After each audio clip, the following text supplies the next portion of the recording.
Good afternoon, I'm Hannah T. This is Newsfeed Weekend. Senate Majority Leader Francis Tolentino is sounding the alarm over alleged Chinese interference in the midterm elections, calling it a direct assault on national sovereignty and a mockery of neighborly ties. Ivy Reyes has the report. It shows utter lack of good faith. It shows the meltdown of whatever goodwill a nation has to project towards another, especially when it comes to attracting students, fostering and bridging good relations, people to people.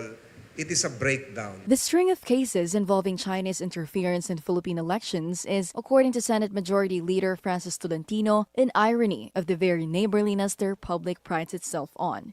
Kabalintunaan sa kanilang sinasabi at sinasaad na magkaibigan ang Pilipinas at ang People's Republic of China.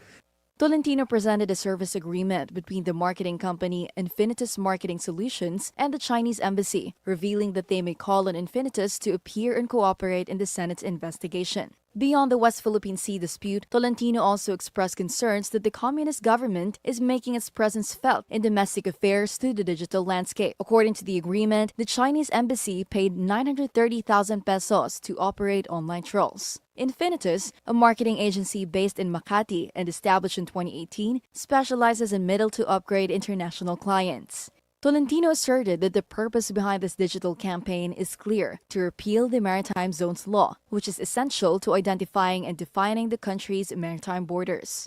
Nilalabas lang natin yung katotohanan because this narrative has been ongoing, sabi nyo nga, pero walang naglalabas. Nakikita natin na kahit sa social media, hindi na natin alam kung ano yung totoo. When asked why the issue of Chinese espionage is only now coming to light, Tolentino explained that this is not the first time he has raised these concerns, but acknowledges that many are afraid to address what he calls the elephant in the room. Should he win this election, Tolentino wants to probe how tight the government is and pinpoint the officials with pro-China interests. He also stressed the lack of security within government agencies due to reported interference or Chinese interference in the Department of Science and Technology and the Department of Information and Communications Technology.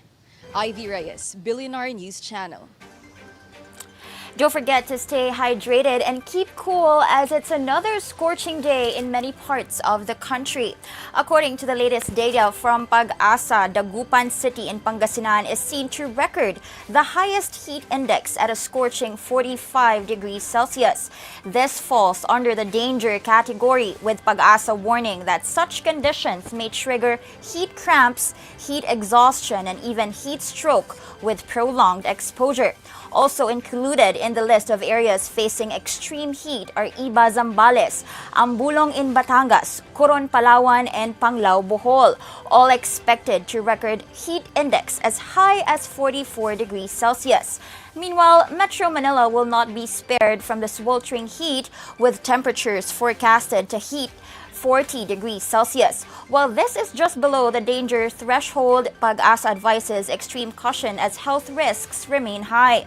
The agency reminds the public to stay hydrated, avoid intense outdoor activities during midday, and to stay cool in cool shaded places as much as possible.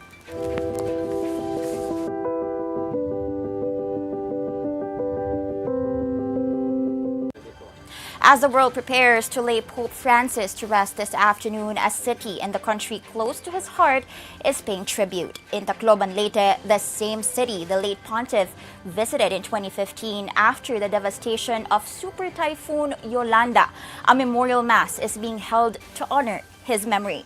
On the scene is Zandro Chona reporting live from Tacloban. Zandro, what can you tell us?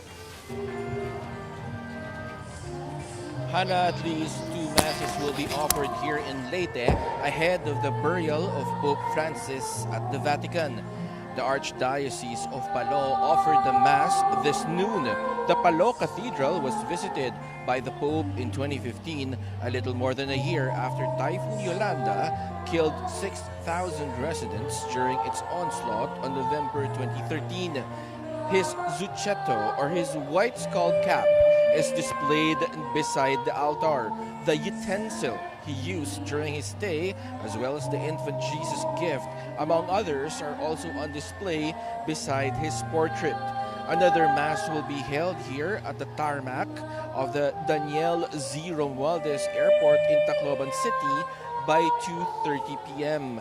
This is another site that Pope Francis visited. Several local government officials are expected to attend the Mass along with survivors of the deadly typhoon. The choir, who is singing right now during the Pope's visit, will also sing in today's celebration. Hana, Tacloban is very significant for Pope Francis because right after the disaster brought by Yolanda, he wanted to visit the province and comfort the survivors. And instead of coming to the country in 2016, he came in a year early despite having another storm during that time. Hana.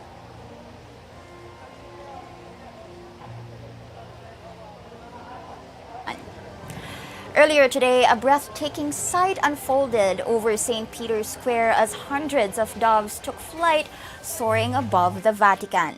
The moment was captured by a Catholic faithful who shared the video online, commenting that the doves were a symbol of the Holy Spirit. This comes ahead of the funeral of Pope Francis, which will take place later today at 4 p.m. Philippine time. The ceremony is expected to conclude by 8 p.m. For those wishing to follow the events live, the funeral mass will be broadcasted worldwide, including here on the Billionario News channel. It is a moment of reflection for Catholics and people of all faiths as the world bids who, for many, represented the voice of compassion, inclusivity, and peace. And those are the news this hour. I'm Hannah T. Stay tuned. Billionario News channel is on Free TV 31, Cignal channel 24, Converge 74, and SkyCable channel 33. Also check our website bnc.ph. Good afternoon.